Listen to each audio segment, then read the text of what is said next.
Здравейте! Миналия път в тази серия си говорихме за вината. Днес ще говорим за срама. И вината, и срама, и всички чувства от тази категория на така наречените токсични чувства, можем да кажем, че са сянка на нещо, което е истинско и полезно за човешката личност и израстването на човека. Но много е трудно да бъде разграничено кога сме в тази сенчеста страна и кога сме всъщност на правилното място.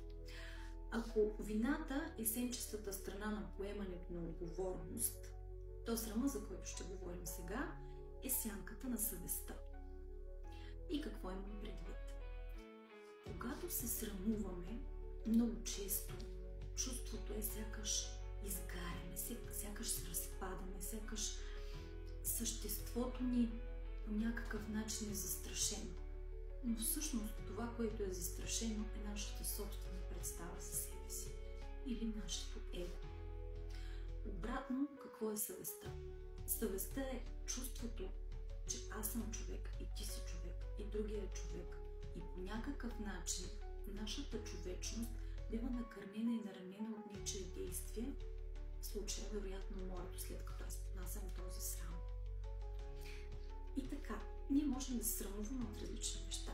Някога се срамуваме от това, че някой ни е нагрубил публично.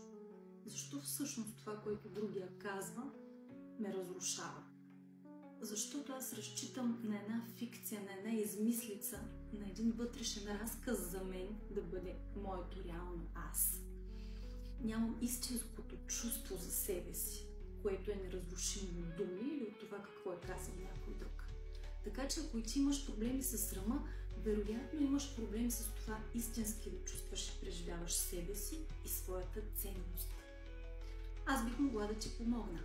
Казвам се Стела Василева, психолог и психотерапевт. Можеш да ме намериш на посочения телефонен номер или в Суперток.